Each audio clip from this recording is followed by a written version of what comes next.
Olá, muito bom dia, muito obrigado mais uma vez pela sua companhia. Está começando mais uma edição do programa Agronegócio e eu desejo a você um dia muito abençoado.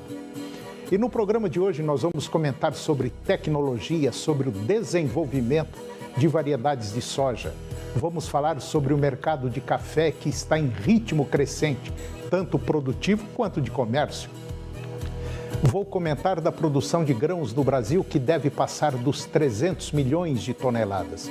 Vou falar do mercado mundial de milho e vou comentar da inflação que ronda nosso país e afeta principalmente o preço dos alimentos. E vou conversar com Ahmed Saif, ele é diretor de operações da Sedial Halal e nós vamos falar da Gulfood 2023 e exportação de carne bovina para os países árabes. O programa Agronegócio já está no ar.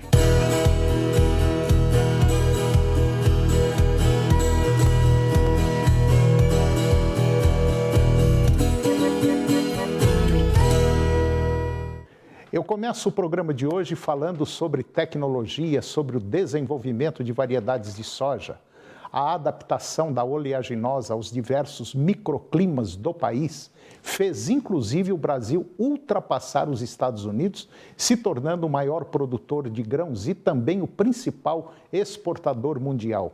Enquanto a safra 2002-2003 rendeu 47 milhões de toneladas de soja, a atual safra terá uma produção de quase 153 milhões de toneladas, um aumento de 322% segundo a Conab. O milho, usado na rotação de culturas com soja, cresceu 260%, de 47 milhões para 123 milhões de toneladas. O economista Mendonça de Barros, ele relembra que em 1965, quando ele se formou em economia, havia no Brasil somente 400 mil hectares de soja, produzindo 1.200 quilos por hectare. Hoje nós temos 44 milhões de hectares, produzindo 3.600 quilos. A evolução tecnológica, a tropicalização da soja e de outras culturas permitiram esse progresso espetacular na produtividade. Vamos evoluir muito, pois nós temos aí o principal, o empreendedorismo do agricultor brasileiro e o céu é o limite. E agora vamos comentar sobre a produção de grãos aqui no Brasil, que deve passar dos 300 milhões de toneladas. A Companhia Nacional de Abastecimento, a Conab, ela calcula que o Brasil deve romper este ano a barreira dos 300 milhões de toneladas de grãos, firmando-se como o terceiro maior produtor mundial de cereais, atrás apenas da China e dos Estados Unidos. Esse crescimento, na avaliação de especialistas, se baseia no investimento de pesquisas e nas políticas públicas para o campo, que tem propiciado sucessivos recordes na produção agrícola. Segundo o coordenador do Centro de Agronegócio da Fundação Getúlio Vargas, o Roberto Rodrigues, que foi ex-ministro da Agricultura, ele disse que a virada da agricultura brasileira começou com o advento da soja, lá no sul do país. Foi o grande pontapé inicial, pois a soja, de ciclo mais curto, permitiu fazer uma cultura de inverno depois dela, como trigo, aveia, sorgo. A soja possibilitou a segunda safra. Com o tempo, esse processo evoluiu para outras regiões do país com outras características. Lá, principalmente nos estados onde não chove no inverno, como boa parte da região sudeste e também da região centro-oeste e do nordeste. Não era possível plantar uma segunda cultura, mas isso não deteve os produtores. E agora vamos falar do mercado mundial de milho. Terceiro maior produtor mundial de milho, o Brasil deve aumentar a produção agora neste ano, mas avançará também no consumo interno, proporcionalmente. Parte desse avanço do consumo se deve à produção de etanol de milho, que se torna realidade em estados como Mato Grosso do Sul, Goiás e também no Mato Grosso. As informações são da Associação Brasileira dos Produtores de Milho, a Abramilho, que lançou o Plantio Nacional do Milho, agora a segunda safra, no último dia 15, em Campo Grande, Mato Grosso do Sul. Internamente, acontecerá uma revolução no consumo do cereal, com previsão de valorização, muito devido ao etanol de milho, que deve abrir oportunidades para produtores rurais, assim como aconteceu lá no Mato Grosso. Outros estados devem aproveitar dessa oportunidade. Segundo a Abramilho, pela necessidade de maior volume desse cereal, o Brasil deverá avançar na produção nos próximos anos, para seguir atendendo principalmente as exportações. A ação faz parte do projeto Mais Milho, que é desenvolvido pelo Canal Rural. Segundo a Abramilho, o Brasil atingiu em 2022 a marca de 5,5 bilhões de litros de etanol de milho, um aumento de 800% nos últimos 5 anos. A expectativa para 2030 é de 10 bilhões de litros do combustível. O Brasil se tornará líder nas exportações nesta safra 22-23, ainda que produza apenas 10% de todo o milho do mundo. E agora vamos falar da inflação que ronda nosso país e afeta principalmente o preço dos alimentos. As projeções divulgadas no último relatório Focus do Banco Central, agora no final do ano passado, elevaram as expectativas de inflação para 2023-2024. Isso significa que o preço dos alimentos, dentro e fora do lar, deve subir igual ou até mais do que nos últimos 4 anos, quando foi possível sentir na pele e também no bolso um percentual de 57% do café da manhã às demais refeições diárias, bem acima até mesmo dos 30% da inflação geral do período. Então, com o custo dos alimentos ascendentes e inibindo a quantidade de produtos na mesa das famílias, a tendência é de que as pessoas poupem recursos e comprem somente o indispensável.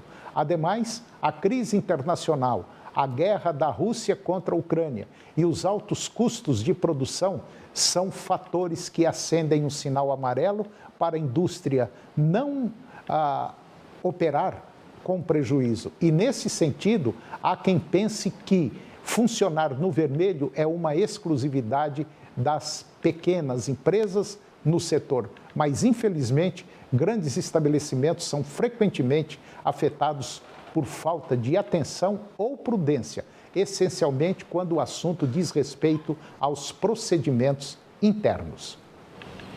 E agora Pedro Gonçalves, analista da Scott Consultoria, vai comentar sobre o mercado do boi depois da vaca louca, que na verdade é um boi. Confira. Olá a todos que nos acompanham, eu sou o Pedro Gonçalves, sou engenheiro agrônomo e analista de mercado aqui da Scott Consultoria. Vou trazer para vocês aí um pouco dessas principais notícias que aconteceram nessa última semana, semana do Carnaval. A semana foi marcada aí pela notícia, né, da confirmação do caso de vaca louca aqui no Brasil, numa fazenda no Pará. Isso acabou fazendo com que, por causa desse acordo bilateral que nós temos com a China, que as nossas exportações, os embarques, né, fossem parados.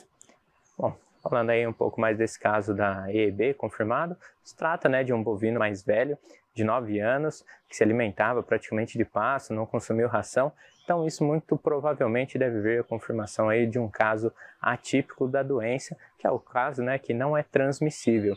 Isso deve levar aí a uma aceleração nesse processo de retomada das exportações. Também tivemos aí a conversa dos representantes chineses com os brasileiros aí acerca dessa questão, prometeram aí ser uma retomada mais rápida, diferente do que foi no último trimestre de 2021, que levou mais de 100 dias até a retomada das exportações, praticamente aí no começo de 2022.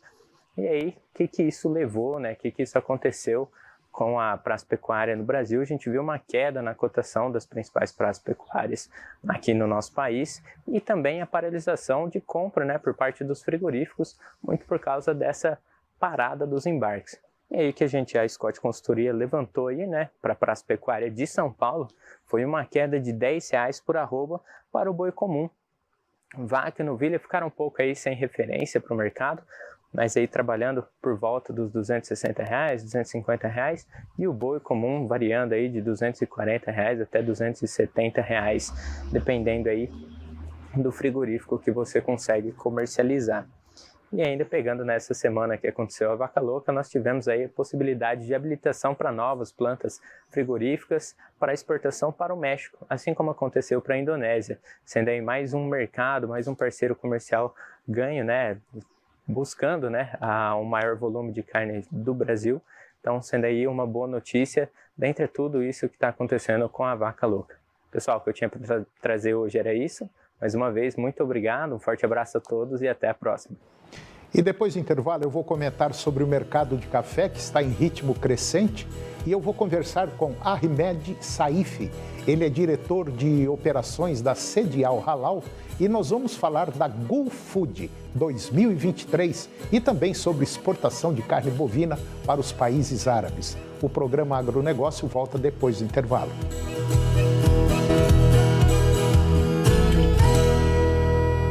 Semana está quase terminando e com ela vem o Jornal do Meio-Dia desta sexta-feira, que você já sabe, pode participar com a gente no 985-197000 e através do nosso WhatsApp, que você manda sua pergunta para o INSS.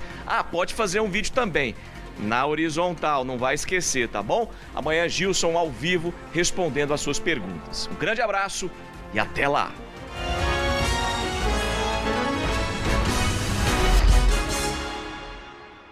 De segunda a sábado, eu, Arthur Magalhães, apresento as principais notícias do mundo esportivo na sua TV. E no rádio não é diferente. Fique ligado nos boletins do Serra Dourada Esportes, na 99,5 FM e também na rede Serra Dourada. Oferecimento. Leve nossas cores para a sua casa. Tintas Acril Plus. Tecnologia em cores. Futebol é amor. Paixão.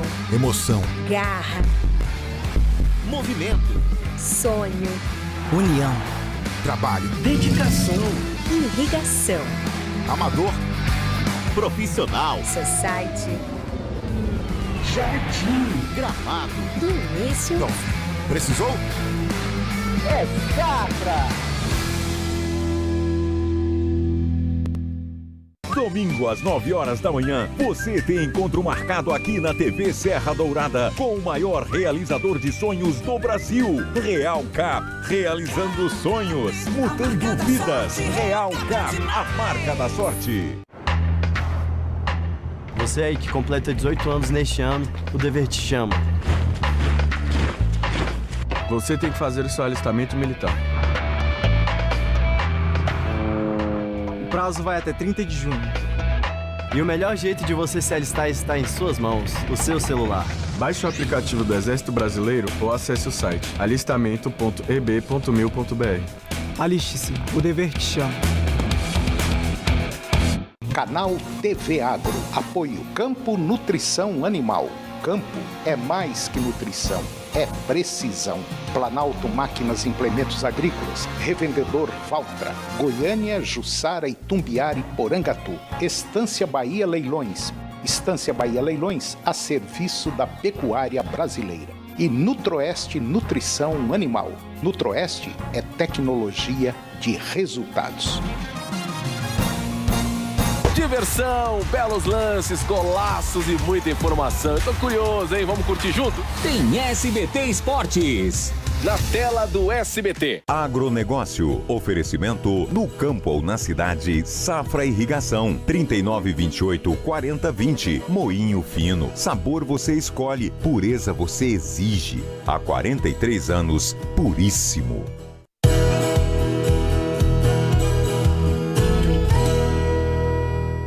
Nós estamos de volta e agora vamos falar sobre o mercado de café que está em ritmo crescente. Por mais que o café seja apreciado há séculos, foi somente dos anos 1930 em diante que o seu consumo foi popularizado e o produto se tornou praticamente obrigatório nas despensas do mundo todo. E essa foi a primeira onda de café sucedida pelo surgimento das grandes redes de cafeterias a partir da década de 1960, que passaram a promover o café como lifestyle. Hoje, vive-se a terceira onda do café, que não apenas preza pelos grãos especiais e por uma degustação que se une aroma e sabor, mas valoriza o produto e o cultivo diferenciado. O mercado está ligado nessa tendência, especialmente porque esse tipo de produto é o desejo do consumidor, já que 44% dos brasileiros estariam dispostos a pagar mais por um café de excelente qualidade, segundo pesquisa da Euromonitor International sobre o setor aqui do país. Divulgada no fim do ano passado, o CEO e cofundador da Coffee, o Carlos Fertonani, ele comenta que no início a terceira onda era muito restrita a cafeterias independentes com pegada mais artesanal. Agora, contudo, redes já têm se proposto a operar em larga escala, o que faz com que esses cafés de qualidade superiores sejam acessíveis a um público maior. Esse é o caso da própria The Coffee, que recentemente recebeu, em sua terceira rodada de investimentos, um aporte de 7,5 milhões de dólares com foco na expansão internacional da marca e no aprimoramento da tecnologia utilizada em suas operações. E agora eu vou conversar com Ahmed Saif. Ele é diretor de operações da Sedial Halal, e nós vamos falar da GoFood 2023 e sobre exportação de carne bovina para os países árabes. Ahmed Saif, muito bom dia, muito obrigado pela sua presença aqui no nosso programa, para falar de um tema importante desse engajamento mercadológico, Brasil e o mundo árabe. Tá tudo bem? Bom dia. Bom dia, tudo bem? Eu tudo que agradeço. Bem. Ahmed, você participou da GoFood 2023, inclusive chegou agora, chegando rapidinho lá desse evento que é considerado um dos grandes eventos do planeta. Como é que foi a situação brasileira na feira, na GoFood 2023? Exatamente. Semana passada a gente esteve presente lá em Dubai, participando da GoFood. Hoje a GoFood já é considerada a maior feira de alimentos e bebidas anuais. Existem outras feiras um pouco maiores, mas elas acabam acontecendo a cada 2 anos. Então a GoFood hoje já é a maior que acontece anualmente. Esse ano a gente teve mais de 5 mil expositores de mais de 120 países. Quando a gente fala do Brasil, acho que foi um recorde de participação das empresas. Teve mais de 100 empresas expondo na GoFood esse ano, empresas brasileiras, de diversos segmentos, de diversos tipos de produtos. Então, a gente teve carne, frango, ovos, carne bovina, açúcar, doces, café, açaí, enfim, biscoito, panetone. Então, esse ano a gente teve uma presença bastante massiva do Brasil, o que traz bastante orgulho para a gente, né? Ver que as empresas estão aumentando a participação. E ainda a gente não tem todas as apurações de negociação. O que a gente tem até agora é a apuração da BPA, que é a Associação Brasileira de Proteína Animal, que estava responsável pelos estandes de aves e ovos. E estima-se que chegaram a ser negociados 750 milhões de dólares na feira. Então foi uma feira bastante importante, bastante interessante, e a gente viu que por ter sido a primeira feira pós-Covid, GoFood pós-Covid, onde não teve aquelas restrições de vacina, máscara, etc., teve uma presença muito maior do público e foi uma presença bastante profissional. Não é aquele tipo de público que geralmente tem algumas feiras menores, que vai estudante, bastante curioso. Então, isso foi bastante interessante dessa edição. E a gente voltou bastante feliz, né, com as reuniões, com os contatos que foram feitos. E, se Deus quiser, até o final dessa semana ou na outra, a gente vai ter a apuração geral das empresas brasileiras. Mas a gente tem certeza que foi um evento bastante importante. E, se não quebrou recorde, foi um dos recordes aí da participação brasileira. Arremedo, como é que você vê a situação do Brasil perante principalmente o mundo árabe, que é assim, vamos dizer, um grande comprador, é um grande cliente do Brasil? Como é que você vê hoje o empresário brasileiro, os produtos brasileiros? Nós estamos assim no nível igual ou bem próximo aos outros países, vamos dizer, mais importantes, mais antigos em negociação? Com certeza. Hoje o Brasil é o maior produtor e exportador de proteína halal do mundo. Proteína animal halal que a gente fala é carne de frango e a carne bovina. E é um player bastante importante no mercado árabe. Existem alguns países que o market share da carne de frango brasileira é mais de 70%, por exemplo, no Catar, onde teve a Copa. Então, é um mercado bastante importante. O Brasil hoje está bem consolidado nessa região, nesses países árabes, mas não só naquela região, né? Quando a gente fala de halal, a gente fala da população muçulmana, que são quase 2 bilhões de pessoas no mundo inteiro. Mas quando a gente fala de países árabes, o Brasil já está bem posicionado, é um dos principais players aí da carne de frango e carne bovina, mas sempre tem espaço para mais.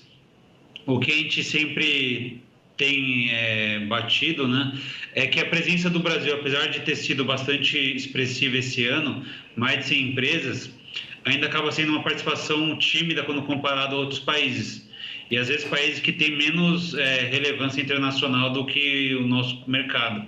Então tem espaço para mais, tem espaço para a gente expor mais produtos, tem espaço para empresas menores que ainda não exportam participarem desse tipo de evento para abrir novos mercados. Tem espaço para a proteína do peixe brasileiro, por exemplo. Então, a gente vê que, apesar do Brasil já estar bastante consolidado, já ser uma marca, né, a carne brasileira já ser uma marca muito forte na região, a gente vê que tem espaço para cada vez mais. E a gente recomenda o produtor, o pessoal do agro, a investir mais nesse tipo de mercado. Porque o mercado já confia na gente, sabe que o nosso produto tem uma qualidade bastante alta, é um produto que tem um preço bastante competitivo e, principalmente, o Brasil, a indústria brasileira respeita muito as crenças halal, que é as crenças do muçulmano. Então, isso acaba sendo um facilitador na hora de negociar com esses países. Então, a gente está bastante bem posicionado, está fazendo um trabalho bastante excelente, mas tem espaço para mais. Arremedo, você falou o seguinte, que a participação brasileira é tímida. O que está faltando para a coisa romper mais? O que está precisando acontecer para que essas empresas brasileiras, o próprio agro, tome uma iniciativa assim para poder expandir mais? Eu acho que as empresas têm que entender melhor o mercado, né? Antes de se arriscar, entender o que é o mercado, a relevância desse mercado, o potencial de abertura de novos negócios, antes de qualquer investimento. Mas também investir mais, se arriscar mais, participar mais dessas feiras, não só no Oriente Médio, mas tem diversas feiras na Europa que são bastante importantes, feiras na Ásia. E então conhecer o mercado e se arriscar mais e investir mais para a gente conseguir gerar novos negócios, trazer mais empregos para as nossas indústrias, movimentar a nossa balança comercial é bastante importante. E tem um projeto da Apex, junto com a Câmara de Comércio Árabe Brasileira, que chama Halal do Brasil, onde eles vão justamente promover essa iniciativa de incentivar e sensibilizar diversas empresas brasileiras a conhecer esse mercado, a entender melhor o mercado de exportação e, se Deus quiser, né, se o projeto for bastante sucedido, as empresas começarem a participar e vender para aquele mercado. Eu acho que o que falta mesmo é entender o mercado e se arriscar mais. Então, não é uma ruptura muito grande, mas precisa ter uma movimentação, né? Se a gente não der o primeiro passo, a gente não sai do lugar. Você falou que o mundo hoje, nós temos aí por volta de 2 bilhões de muçulmanos no planeta. E nós sabemos também que a tendência é um crescimento astronômico da população muçulmana. Bom, Isso significa dizer o seguinte, mais boca para comer. E isso significa dizer que o Brasil tem aí um grande mercado, vamos dizer num português bem claro, escancaradamente grande para poder investir. Quer dizer, o que a Sedial Halal, o que a Apex, por exemplo, ela pode fazer no caso de orientação ao setor agropecuário? Bom, exatamente. A gente está falando aí de 2 bilhões de pessoas, um quarto da população mundial, que estão no mundo inteiro. Então, no Brasil, por exemplo, estima-se que tem 2 milhões de muçulmanos.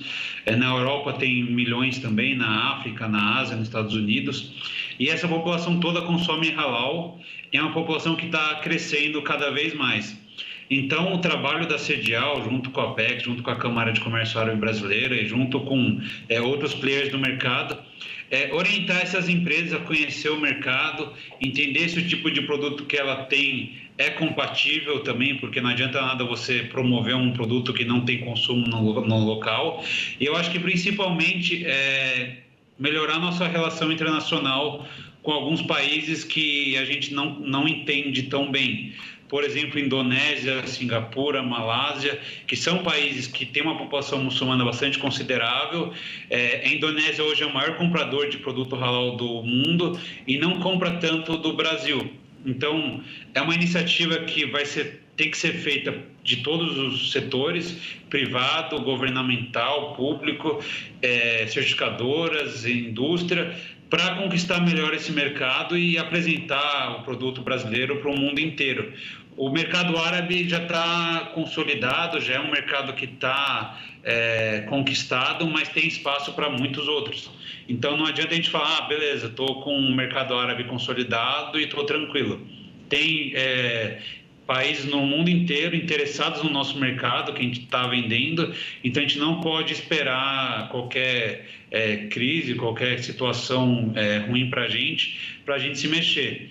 Então, fortalecer os acordos comerciais, fortalecer os acordos com países árabes, com países muçulmanos, mapear onde estão essa população muçulmana que consome o produto brasileiro e fazer iniciativas de exportação, de promoção de produtos e conseguir conquistar esses mercados. Tem espaço para mais, tem espaço para empresas menores entrarem e para as maiores conquistarem países novos. Então, é um mercado que tem crescido todos os anos e vai crescer ainda mais. Para você que está nos acompanhando, só para você ter uma ideia, nós estamos falando aqui de carne de frango, de carne bovina, de bebida, tal. Mas o mercado halal não é só comida. O mercado halal tem cosmético, tem roupa, tem inclusive turismo. É um mercado extremamente gigantesco. Eu conversei com Ahmad Saif, diretor de operações da Sedial Halal, e nós falamos aí sobre o mercado árabe, sobre o mundo muçulmano, que tem aí um espaço muito grande, principalmente para o setor agropecuário brasileiro. Ahmed Saif, muito obrigado pela sua presença aqui no nosso programa, muito obrigado mesmo, e eu espero trazê-lo aqui daqui a alguns dias para você dar esse balanço da GoFood em relação às empresas brasileiras que participaram desse grande evento. Muito obrigado, um grande abraço e até a próxima. Eu que agradeço, grande abraço e, se Deus quiser, chegando essas informações, a gente participa novamente. Até mais. Obrigado. E o programa de hoje chegou ao fim. Eu termino o nosso programa com a seguinte frase: a chave do sucesso é começar antes de estar pronto. Muito obrigado pela sua companhia, que Deus os abençoe e até o próximo programa. TV Serra Dourada SBT Goiânia. As notícias do esporte goiano e nacional do jeito que você gosta. Serra Dourada Esportes. Daqui a pouco, às 11h30. A seguir, Primeiro Impacto Continuação.